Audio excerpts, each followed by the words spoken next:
Hello friends, कैसे हो सब लोग। आई होप सब लोग अच्छे होंगे, बेहतर होंगे और स्वस्थ होंगे। Welcome to Affairs Cloud learn to lead. This is Ashu और आज हम डिस्कस करेंगे 20 और 21 जून 2021 के बहुत ही इंपॉर्टेंट करंट अफेयर्स, जिसमें से आप दो बेस्ट इमेजेस देख रहे हो। लेकिन आज हम बहुत ही इंपॉर्टेंट करंट अफेयर्स को डिस्कस करने वाले हैं। और गाइस, साथ ही साथ आप हमारी एप्लीकेशन को डाउनलोड कर सकते हो जिसका नाम है करियर्स क्लाउड। इसका लिंक जो है वो डिस्क्रिप्शन बॉक्स में दिया हुआ है। आप अपनी ईमेल आईडी के थ्रू लॉगिन कर सकते हैं। उसके बाद आप क्रैक करंट अफेयर्स के ऊपर क्लिक करें और 1 साल या फिर 2 साल की सब्सक्रिप्शन बाय कर सकते हैं, जिसका प्राइस बहुत ही कम है। और सबसे इंपॉर्टेंट है कि हम 90 से 95% तक वो करंट अफेयर्स कवर करते हैं जो आपके एग्जाम में आएंगे। और ये अफेयर्स क्लाउड का आपसे वादा है, यही अफेयर्स क्लाउड की जेन्युइनिटी और यही अफेयर्स क्लाउड का हार्ड वर्क है। गाइस, हम आपको किस तरह से करंट अफेयर्स प्रोवाइड करेंगे। हम आपको देंगे डेली करंट अफेयर्स। डेली में 3 तरह के सेक्शंस होंगे: detail current affair, question and answer format में करंट अफेयर, और एक होगा क्विज जो आप हर रोज हमारी एप्लीकेशन के ऊपर अटेम्प्ट करोगे।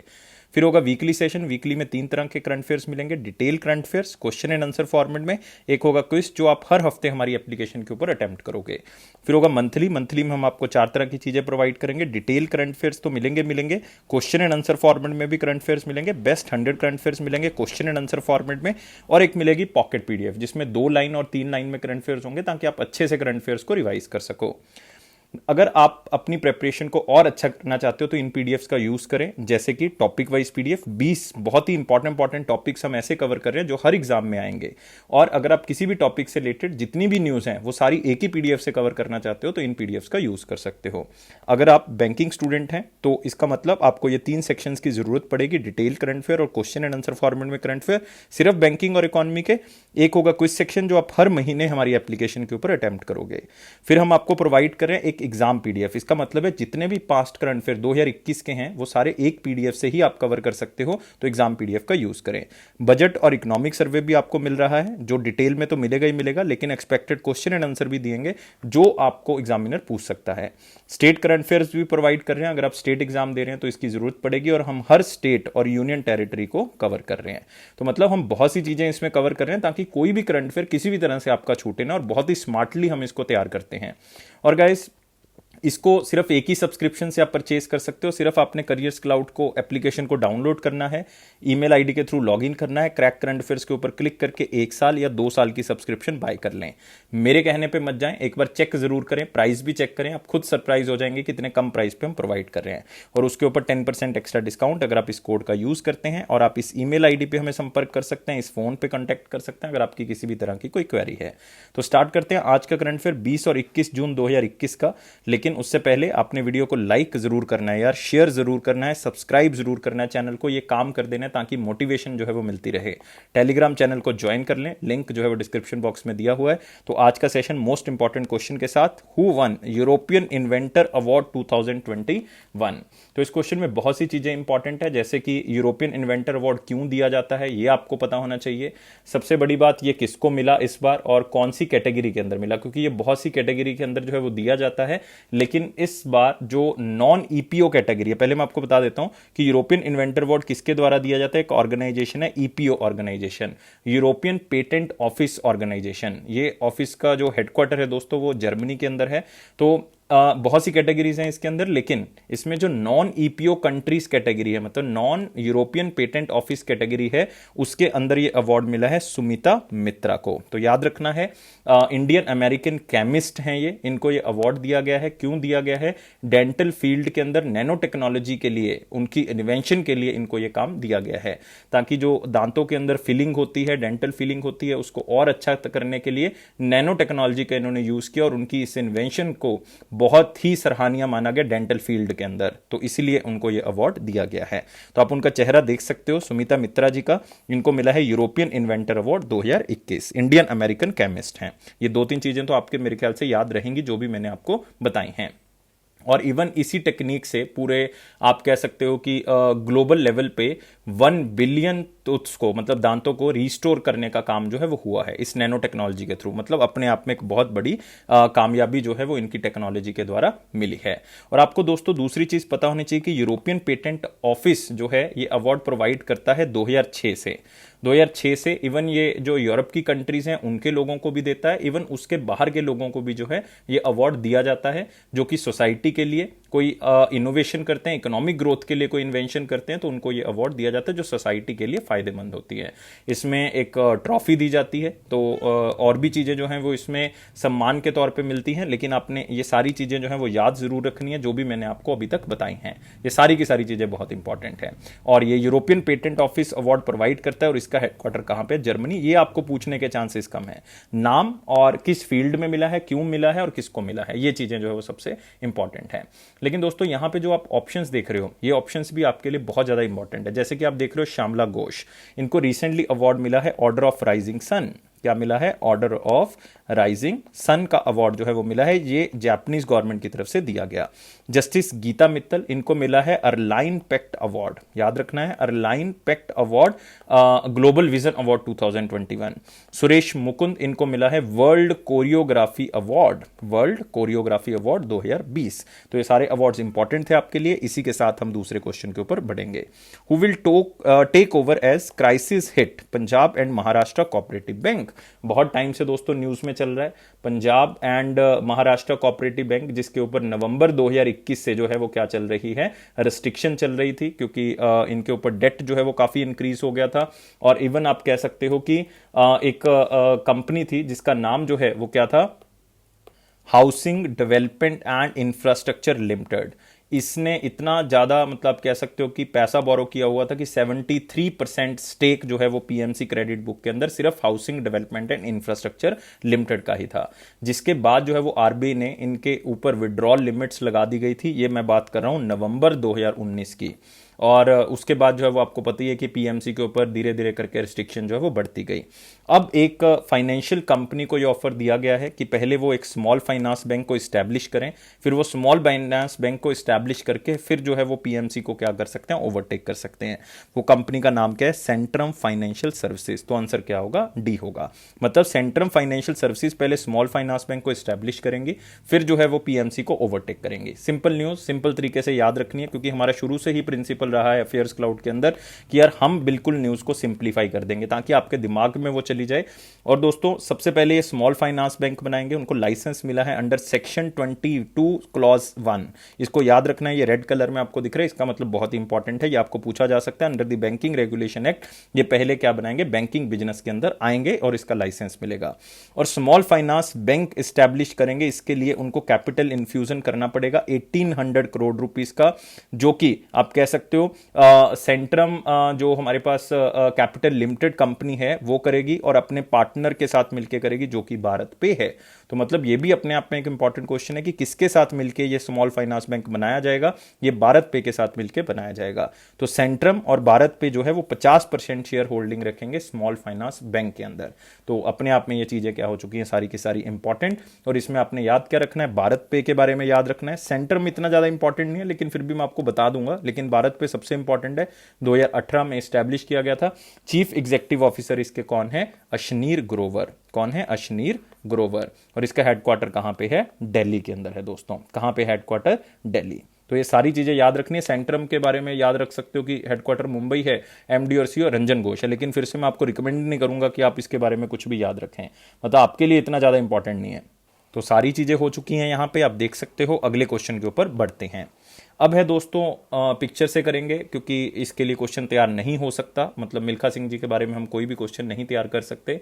बहुत ग्रेट पर्सनैलिटी, उनका देहांत हो गया। अफेयर्स क्लाउड की तरफ से हम ट्रिब्यूट जो है वो प्रोवाइड कर रहे हैं मिल्खा सिंह जी को।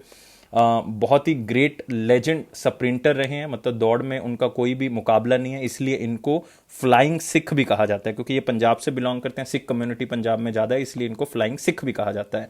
और एज ए रिलीजन वाइज ये सिख भी हैं। तो मतलब आप एक तो फ्लाइंग सिख याद रखें क्वेश्चन पॉइंट ऑफ व्यू से। और इन्होंने इंडिया को रिप्रेजेंट किया 1956 और 1964 ओलंपिक्स गेम्स में, 1960 ओलंपिक्स गेम्स में, जो कि रोम इटली में हुई। और इन्होंने 4th रैंक भी हासिल किया था 400 मीटर रेस के अंदर। मतलब आप सोच सकते हो कि ये रिकॉर्ड 40 साल तक कोई भी नहीं तोड़ पाया। जो फोर्थ आए थे ये 400 मीटर रेस के अंदर, उस रिकॉर्ड को कोई भी नहीं तोड़ पाया था 40 साल तक। फिर 1998 में एक एथलीट थे परमजीत सिंह, उन्होंने इस रिकॉर्ड को तोड़ा था। मतलब ये भी अपने आप में एक आप कह सकते हो अनोखी चीज है। इन्होंने दोस्तों 4 मेडल जीते हैं एशियन गेम्स के अंदर, मतलब 4 गोल्ड मेडल जीते हैं। ये मैं आपको बता देता हूं कि एज सच इन्होंने कब कब जो है ये मेडल जीते थे, मतलब 2-2 मेडल जीते हैं, तो याद करना बहुत ज्यादा मुश्किल नहीं है। 1958 की जो एशियन गेम्स हुई थी उसमें इन्होंने 2 मेडल जीते थे, एक तो 200 मीटर रेस में, एक 400 मीटर रेस में।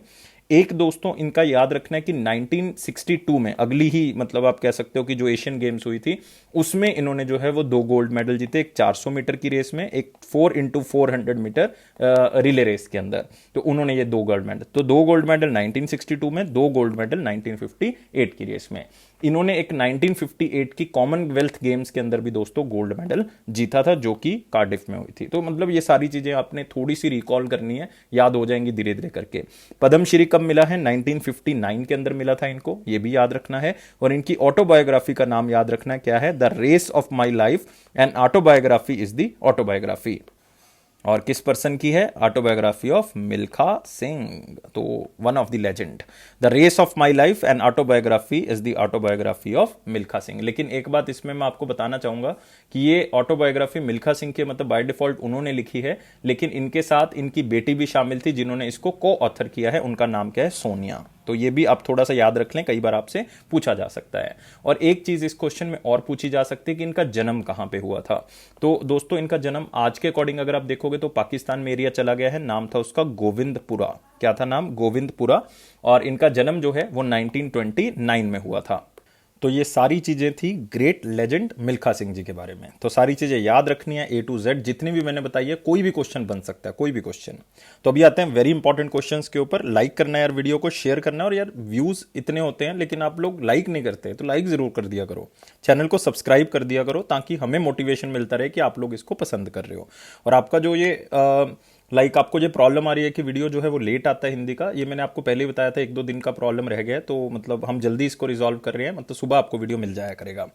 और दोस्तों टेलीग्राम ग्रुप को जरूर ज्वाइन कर लें, इसमें आपको हर तरह की चीजें मिल जाएंगी कि वीडियो कब आ रहा है, कितने बजे आ रहा है, ये सारी चीजें वहां से मिल जाती हैं। तो वेरी इंपॉर्टेंट क्वेश्चन में पहला क्वेश्चन है, इंडियन नेवी और कौन सी कंट्री के बीच में एक नेवल एक्सरसाइज हुई है, मतलब नेवी की एक्सरसाइज हुई है जो कि इंडियन ओशन में हुई है। एक तो खास बात होगी कि इंडियन ओशन में हुई है, और एक मोटिव के साथ हुई है जिसका मोटिव क्या है? Free and open Indo Pacific. मतलब जो इंडो पैसिफिक एरिया है उसमें जो है वो ओपन ट्रेड हो, वो फ्री हो, उसमें जो चाइना की डोमिनेंस बढ़ रही है उसको कम किया जा सके।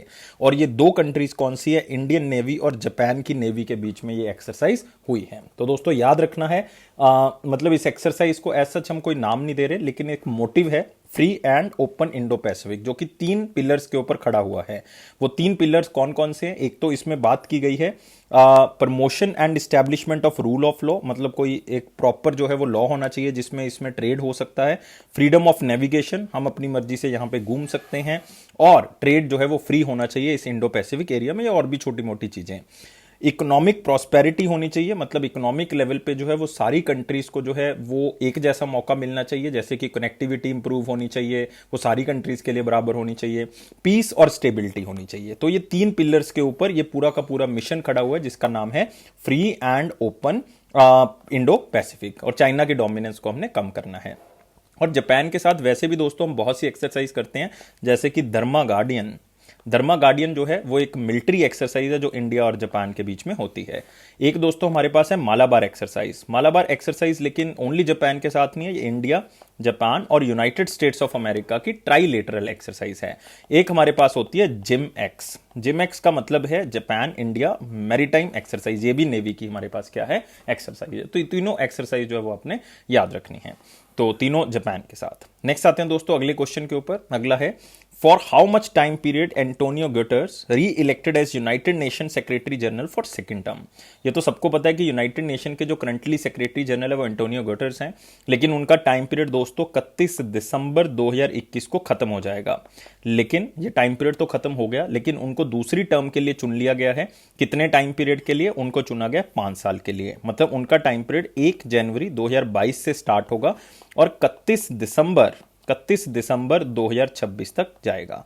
2022 का पूरा साल आ गया, 26 का पूरा, अगर बीच के 3 साल आ जाएंगे तो टोटल टाइम पीरियड कितना हो जाएगा, 5 साल का हो जाएगा। तो आंसर क्या होगा इसका, डी होगा।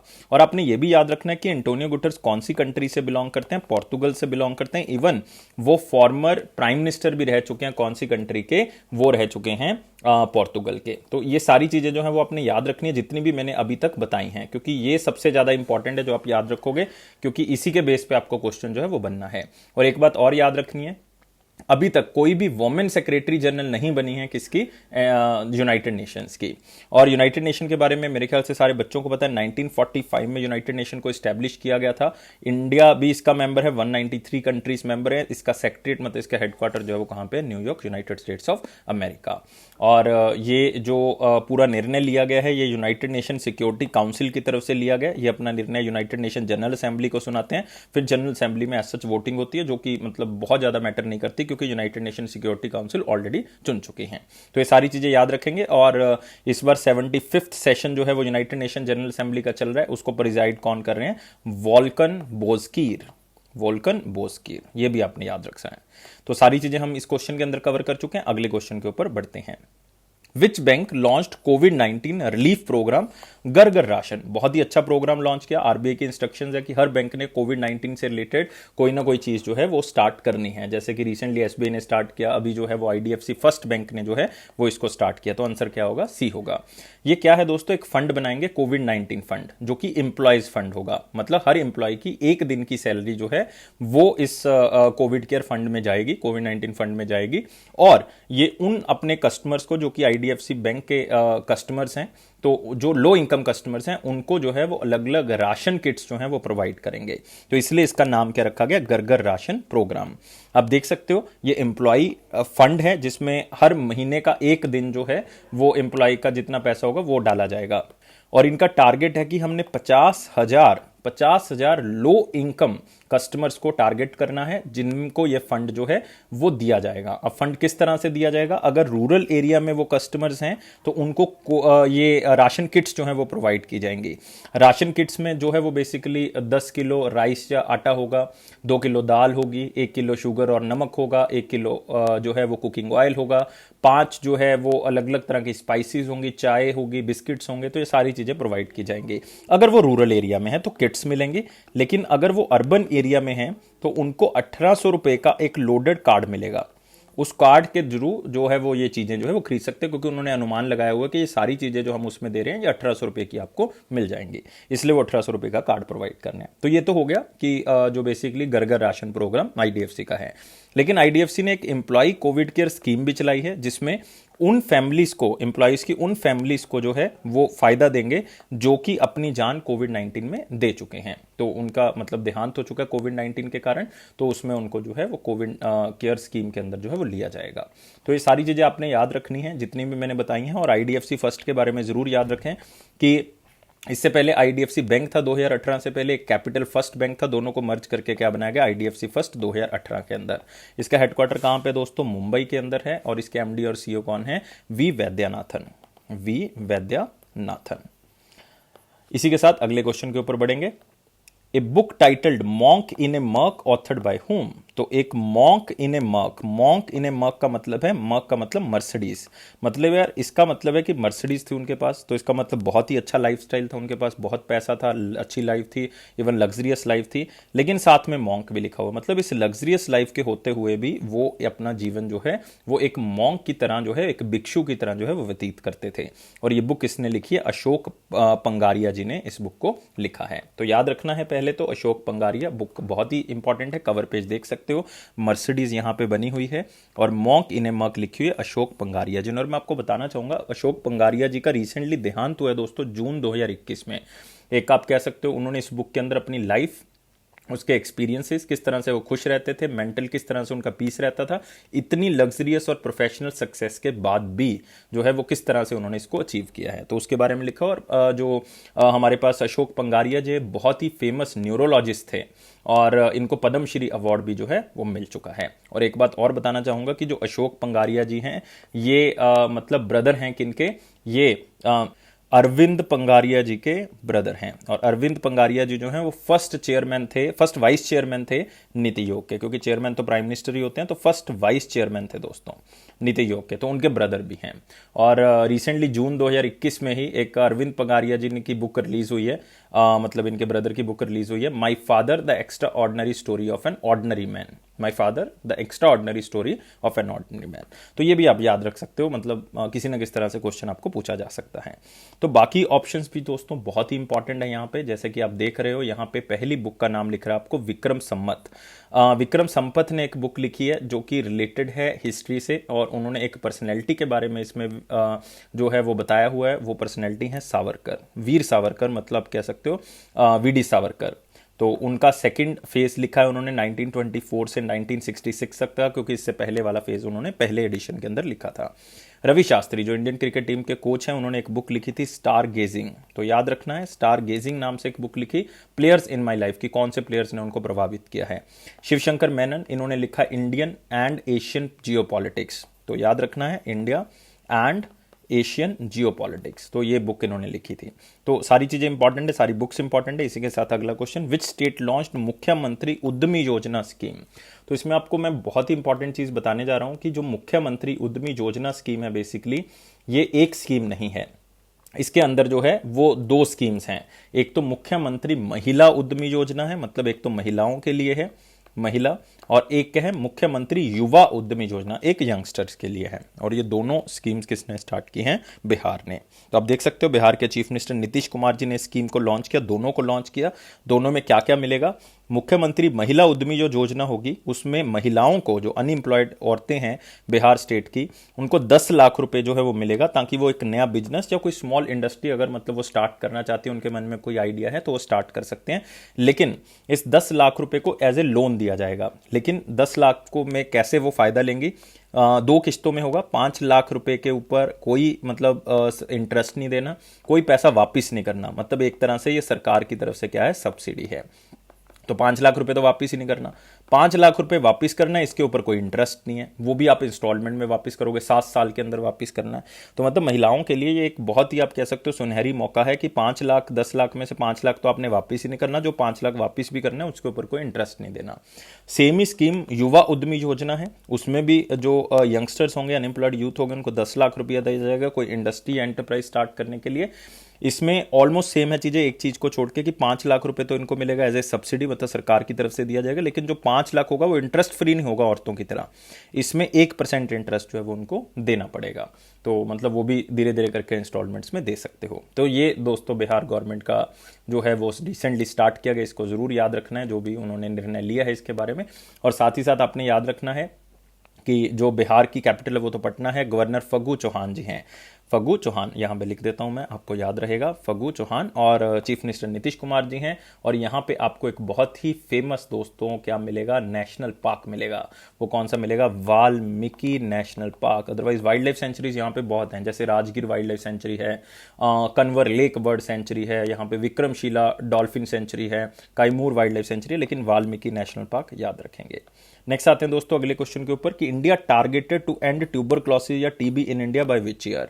तो आपने इसमें 3 चीजें याद रखनी है। सबसे पहले WHO ने वर्ल्ड लेवल पे कहा हुआ है कि हमने टीबी को खत्म कर देना है बिल्कुल 2030 तक। ये वर्ल्ड लेवल का टारगेट है क्योंकि वर्ल्ड हेल्थ ऑर्गेनाइजेशन का है।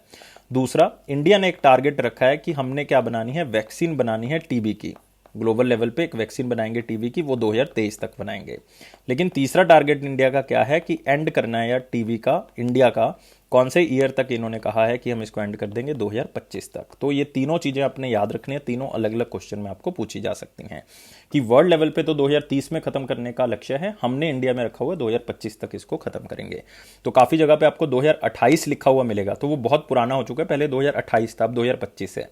तो हर्षवर्धन जी ने रिसेंटली पार्टिसिपेट किया WHO global tuberculosis programme on global drive to scale up TB prevention, की किस तरह से ट्यूबरक्लोसिस को रोक सकते हैं, उसकी एक मीटिंग हुई थी वर्ल्ड हेल्थ ऑर्गेनाइजेशन की, उसमें उन्होंने पार्टिसिपेट किया है। और टीबी को वर्ल्ड हेल्थ ऑर्गेनाइजेशन ने तो 2030 कहा है, और टीबी को हमने धीरे धीरे करके जो है वो उसका ट्रीटमेंट उपलब्ध करवाना है 2022 तक, टीबी की वैक्सीन बनानी है 2023 तक, और 2025 तक इंडिया ने एंड करना है। और इंडिया की फर्स्ट ट्यूबरक्लोस फ्री यूनियन टेरिटरी दोस्तों याद रखनी है, लक्षद्वीप है। हमने क्वेश्चन मोस्ट इंपॉर्टेंट में कवर किया था। फर्स्ट ट्यूबरक्लोसिस फ्री डिस्ट्रिक्ट कौन सी है? बुदगाम है, जम्मू एंड कश्मीर के अंदर। ये दोनों क्वेश्चन बहुत इंपॉर्टेंट है, दोनों ही याद रखने हैं। और आपको एक क्वेश्चन थोड़ा सा साइंस से रिलेटेड या आपको पता होना चाहिए कि BCG ये वैक्सीन है दोस्तों, जो कि मोस्ट कॉमनली वैक्सीन है जो ट्यूबरक्लोसिस के लिए यूज की जाती है। नए जो बच्चे पैदा हुए हैं उनको दी जाती है 10 हफ्तों के अंदर अंदर, ताकि आगे जाके उनको ट्यूबरक्लोसिस से रिलेटेड कोई प्रॉब्लम ना आ सके। नेक्स्ट क्वेश्चन के ऊपर आते हैं, लेकिन इस क्वेश्चन में आपने ये दो चीजें जरूर याद रखनी है इंपॉर्टेंटली, लक्षद्वीप और Budgam, Jammu and Kashmir. India and which country launched hydrogen task force? तो क्वेश्चन देखो बहुत ही सिंपल हो गया, हाइड्रोजन टास्क फोर्स क्यों बनाई जा रही है? तो हाइड्रोजन टास्क फोर्स का यही मतलब है दोस्तों कि हम जो अच्छी से अच्छी एनर्जी है उसका यूज कर सके, मतलब हाइड्रोजन एनर्जी का यूज कर सके, क्लीन एनर्जी का यूज कर सकें। और ये हम किसके साथ मिलकर बना रहे हैं? यूनाइटेड स्टेट्स ऑफ अमेरिका के साथ, मतलब US India hydrogen task force का निर्माण किया जा रहा है। इसका मेन लक्ष्य यही है कि हम लीडर्स को इकट्ठा कर सके दोनों कंट्रीज के बीच में, और अफोर्डेबल हाइड्रोजन सॉल्यूशंस जो है बना सके। मतलब ये टास्क फोर्स ये काम करेगी कि अलग अलग जगह पे सुजेशन लेगी और अपने सुजेशंस देगी, जिसमें जो हाइड्रोजन एनर्जी टेक्नोलॉजीज के ऊपर बात की जाएगी। और इसकी अलग अलग लेवल की कमेटी होगी, इंडस्ट्री कमेटी होगी, स्टीयरिंग कमेटी होगी, सब कमेटीज होंगी जो प्रायोरिटी लेवल पे ये देखेंगी कि किस तरह से हाइड्रोजन को हम यूज कर सकते हैं। और हाइड्रोजन दोस्तों इंडिया के लिए बहुत ज्यादा इंपॉर्टेंट, एक ऐसा क्लीन फ्यूल है जिसको हम यूज कर सकते हैं और हम अपनी डिपेंडेंसी ऑयल के ऊपर जो है वो कम कर सकते हैं। और इसका एक काम ये भी है क्योंकि 85% हम ऑयल जो है वो क्या करते हैं? इंपोर्ट करते हैं। और दूसरी चीज 53% हम गैस भी जो है वो क्या करते हैं? इंपोर्ट करते हैं। तो हम इतनी डिमांड जो है वो पूरी करते हैं लोगों की, जिसके कारण हम इसको रिप्लेस कर सकते हैं किससे? हाइड्रोजन से। तो अगर इसका यूज हो जाए तो ये सारी डिमांड क्या हो जाएगी? खत्म हो जाएगी। तो ये हमारे लिए बहुत ज्यादा इंपॉर्टेंट है। तो इसको सिर्फ याद रखना है क्वेश्चन को, अदरवाइज क्वेश्चन को सिर्फ स्लाइड से भी याद कर लेंगे तब भी आपका क्वेश्चन जो है सही हो जाएगा। अगले क्वेश्चन के ऊपर बढ़ते हैं। अगला क्वेश्चन है हमारे पास, who was known as Kerala's father of library movement? जिन्होंने लाइब्रेरीज की शुरुआत की केरला के अंदर, उनकी डेथ एनिवर्सरी होती है जिस दिन हम नेशनल रीडिंग डे मनाते हैं।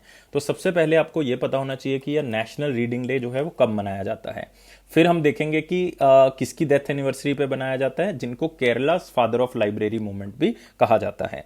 तो नेशनल रीडिंग डे जो है वो दोस्तों 19 जून को मनाया जाता है, याद रखना है 19 जून।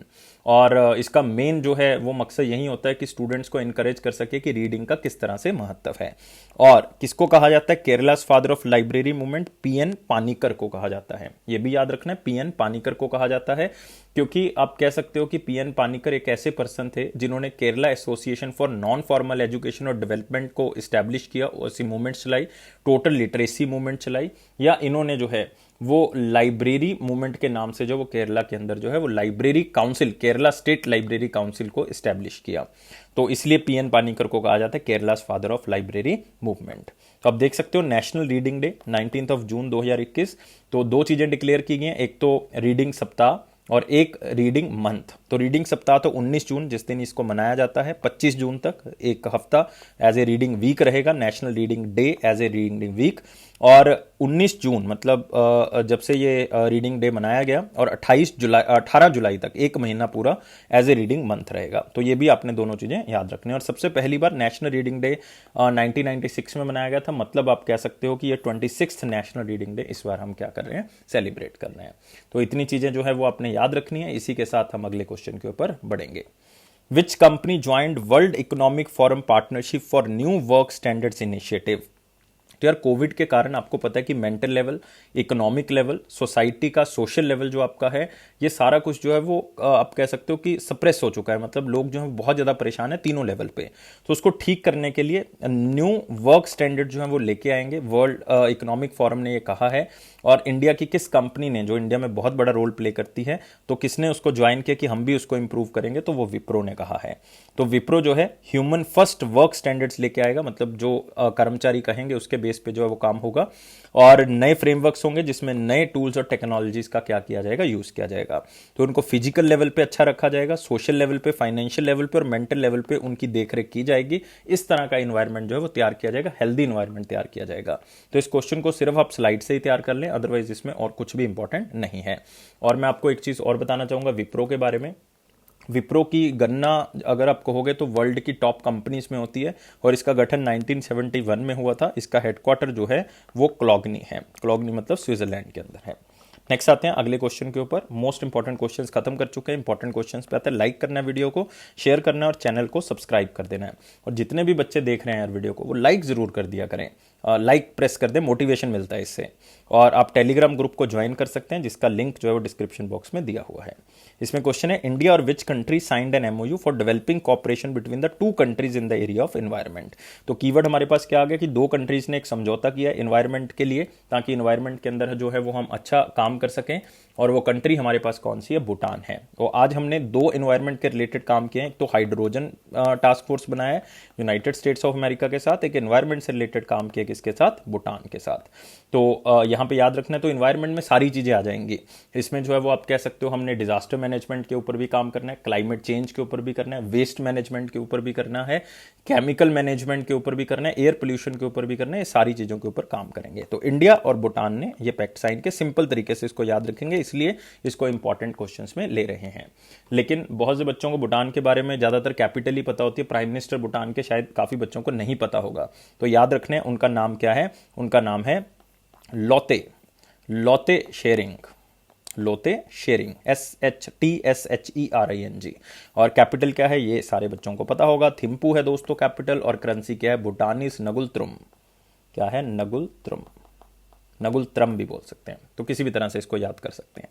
नेक्स्ट क्वेश्चन आते हैं, who endorse the new strategic framework 2022 से लेकर 2031 तक, 2031 तक। तो recently food and agriculture organization की एक मीटिंग हुई है, जिसको food and agriculture organization plus meeting भी कहा जाता है, जो यूरोपियन यूनियन के साथ मिलकर हुई थी। और ये FAO ने एक फ्रेमवर्क जारी किया है, न्यू स्ट्रेटेजिक फ्रेमवर्क 2022 से लेके 31 तक, 31 तक, ताकि जो सस्टेनेबल डेवलपमेंट का एजेंडा है 2030 का, उसको भी हम साथ में लेके जा सकें। और फूड एंड एग्रीकल्चर ऑर्गेनाइजेशन के जो टारगेट्स हैं सस्टेनेबल डेवलपमेंट को, वो हम पूरे कर सकें। तो सिंपल क्वेश्चन है, और आपने याद रखना है, जो एग्रीकल्चर के यूनियन मिनिस्टर नरेंद्र सिंह तोमर, उन्होंने 42nd सेशन को फूड एंड एग्रीकल्चर ऑर्गेनाइजेशन में इंडिया को रिप्रेजेंट किया है, क्योंकि वो हमारे यूनियन मिनिस्टर हैं फूड प्रोसेसिंग इंडस्ट्री के, एग्रीकल्चर के, रूरल डेवलपमेंट के, पंचायती राज के। तो याद रख सकते हो। और इनकी कॉन्स्टिट्यूएंसी कौन सी है? इनकी कॉन्स्टिट्यूएंसी है मोरेना, मध्य प्रदेश। तो ये भी आप याद रख सकते हो। तो 193 मेंबर कंट्रीज हैं, FAO plus and European union. FAO plus का मतलब है FAO एंड यूरोपियन यूनियन। तो उन्होंने एक नया स्ट्रेटेजिक प्लान बनाया 2022 से लेकर 31 तक की, किस तरह से हमने सस्टेनेबल डेवलपमेंट के ऊपर काम करना है। और कॉन्फ्रेंस के अंदर एम्बेसडर हैंस हुगिवन को इलेक्ट किया गया है एज ए इंडिपेंडेंट चेयरपर्सन पूरी काउंसिल का 2 साल के लिए। तो जस्ट एक याद रखना है। और आपको बता दूं कि ये जो FAO कॉन्फ्रेंस है, ये 2 सालों में एक बार होती है, 2 सालों में एक बार होती है। और ये सुप्रीम गवर्निंग बॉडी है United Nation food and agriculture organization की। और इसमें डिसाइड होता है कि किस तरह से पॉलिसीज चलेंगी, किस तरह से बजट इंप्रूव होगा, मेंबर कंट्रीज हैं उनके फूड एंड एग्रीकल्चर से कौन कौन से इश्यूज हैं उसको रिजॉल्व किया जाता है। और स्पेशली नरेंद्र सिंह तोमर जी ने धन्यवाद किया है FAO का कि उन्होंने 2023 को इंटरनेशनल ईयर ऑफ मिलेट जो है वो डिक्लेयर किया है। तो इस चीज को भी आपने थोड़ा सा याद रखना है। और इंडिया के कहने पे ही 2016 को भी दोस्तों एक ईयर डिक्लेयर किया गया था। मेरे ख्याल से काफी बच्चों को वो नहीं पता होगा कि 2016 को इन्होंने डिक्लेयर कर दिया था इंटरनेशनल ईयर ऑफ पल्सेस। वो भी इंडिया के कहने पे किया गया था। और इंटरनेशनल ईयर ऑफ पल्सेस 2016 को, 2023 को इंटरनेशनल ईयर ऑफ मिलेट्स। ये आपने जरूर याद रखना है दोस्तों, बहुत इंपॉर्टेंट है। और इवन नरेंद्र सिंह तोमर जी ने अपने इनिशिएटिव भी बताए, जैसे किसान रेल, किसान रेल इनिशिएटिव इंडिया ने स्टार्ट किया।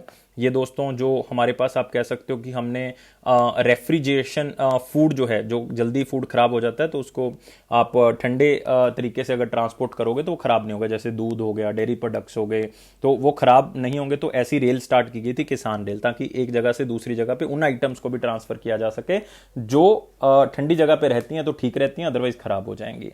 प्रधानमंत्री गरीब कल्याण योजना चलाई जो कोविड-19, जिसमें राशन बांटा गया, अब नवंबर 2021 तक रिसेंटली हमने किया था उसको। PM किसान स्कीम चलाई, जिसमें जो है वो फाइनेंशियल सपोर्ट जो है वो फार्मर्स को दी जाती है, 6,000 रुपये साल जो है वो दिए जाएंगे। तो ये सारे इनिशिएटिव जो हैं वो फूड एंड एग्रीकल्चर से रिलेटेड हैं। और FAO के बारे में जरूर याद रखना है। FAO का हेडक्वार्टर कहाँ पे है? रोम, इटली के अंदर। कितनी मेंबर कंट्रीज है? 194 हैं। और इसके डायरेक्टर जनरल कौन है? You Dongyu, Dongyu, Q Dongyu. Next आते हैं दोस्तों वन लाइनर इंपॉर्टेंट पॉइंट्स के ऊपर, जिसमें पहला पॉइंट हमारे पास क्या है, election commission of India released general election 2019 India and Atlas. तो यहाँ पे सबसे इंपॉर्टेंट क्या है, इलेक्शन कमीशन ऑफ इंडिया। और मैं आपको बता दूं election commission of India constitutional body है आर्टिकल 324 के अंदर, और ये 3 मेंबर बॉडी है। इसमें एक चीफ इलेक्शन कमिश्नर होंगे, 2 अदर इलेक्शन कमिश्नर होंगे, जिसमें चीफ इलेक्शन कमिश्नर कौन है, सुशील चंद्र, और 2 इलेक्शन कमिश्नर कौन है, राजीव कुमार एंड एक अनूप चंद्र पांडे, जिनको अभी रिसेंटली अपॉइंट किया गया, जो यूपी कैडर के आईएएस ऑफिसर थे। और इन्होंने एक एटलस जारी किया जिसमें जो 17th इलेक्शन थे अभी हुए थे लोकसभा के 2019 में, उसका डाटा जो है वो इसमें दिया हुआ है। सिंपल हो गया। नेक्स्ट, इंडोनेशिया के badminton player Olympic gold medallist Markis Kido, उनका देहांत हो गया। तो इसमें 3 चीजें याद रखनी है। एक तो नाम मार्किस किडो हैं दोस्तों, दूसरा आपने याद रखना है कि वो बैडमिंटन के प्लेयर हैं, तीसरा कौन सी कंट्री से बिलोंग करते हैं, इंडोनेशिया से। नेक्स्ट, इंडो फ्रेंच रिसर्चर्स ने डेवलप किया है एक नया तरीका जिसमें आप जो है वो फॉग में भी जो है वो इमेज ले सकते हो। तो एक नई टेक्नोलॉजी जो है डेवलप की गई है। तो इसमें कुछ खास नहीं है, ये इंफॉर्मेशन आपके लिए।